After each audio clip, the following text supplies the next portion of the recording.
Democratic incumbent Bob Duff and Republican challenger Bill Dunne, candidates for the state Senate representing District 25, took the floor at Norwalk City Hall Monday evening to discuss key issues during a forum presented by the Norwalk League of Women Voters and the Coalition of Norwalk Neighborhood Associations. The candidates disagreed on several issues, including transportation, affordable housing, and the constitutional amendment question that will appear on the November 4th ballot.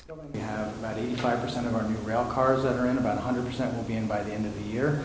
We have our catenary project, the wires overhead, that should be done in the last phase in the next few years. We have made investments in the rails as well. The next project that I believe that's going to happen here that is on my radar and has been on my radar for a number of years, and spoken to the Transportation Commissioner just last month about it, is the interchange between Route 7 and the Merritt Parkway. That is a high priority for me. Finishing the Merritt 7 train station is a high priority for me. So for all of us, it's a matter of making sure that we're working with the rails, we're working with our highways, we're getting people back and forth from work. People need to have reliable and consistent service. One thing I would do would be to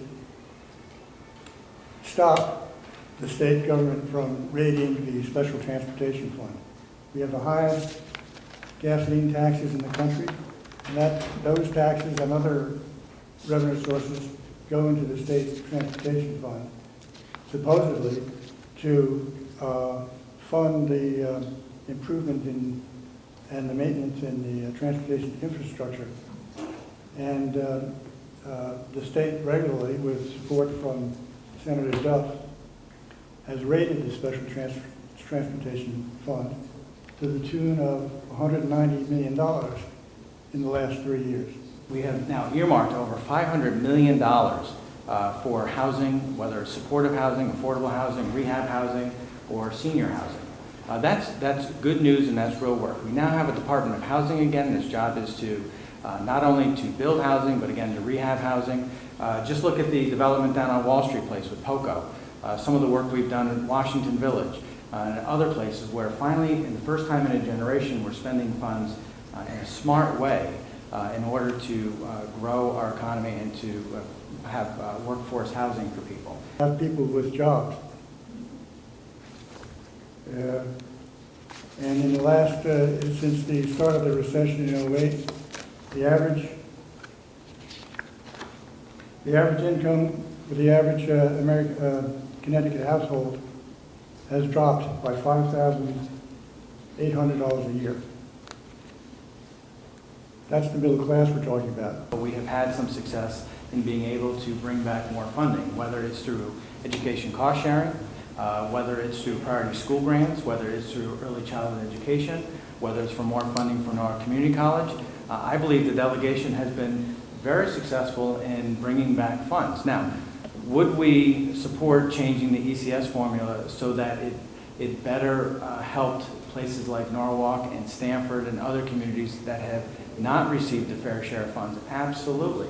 And in fact, I wrote a letter a few years ago when there was an ECS task force. I supported the governor's plan 3 years ago when he proposed changing the task force. Revenue sharing, as it was allocated this fiscal year, gave Danbury a 7% increase. It gave Stamford a 3% increase. Norwalk, Stamford got an 8% increase, I should say. Norwalk got a 3% increase. Norwalk got less than half of the increase that Stamford and Danbury got. There's something wrong with that picture. If we have a 10-year veteran in the state Senate in Mr. Duff,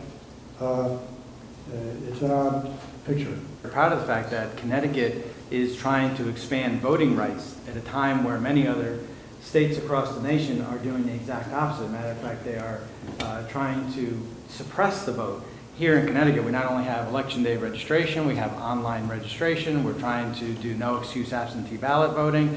I mean, that makes me very proud to be in the state where we have those kinds of options for people, especially in a day and age where we have less and less people participating in the electoral process. So I would urge my fellow citizens to vote yes on this issue. Unequivocal no on that proposition. I don't think much worse could happen to Connecticut than to pass that proposition. The election rules have been embedded in the state constitution for several decades, and this proposal proposes to rip the authority to change voting rules from the state constitution and place it into the hands of the legislature. That's extremely dangerous. It would threaten ballot integrity.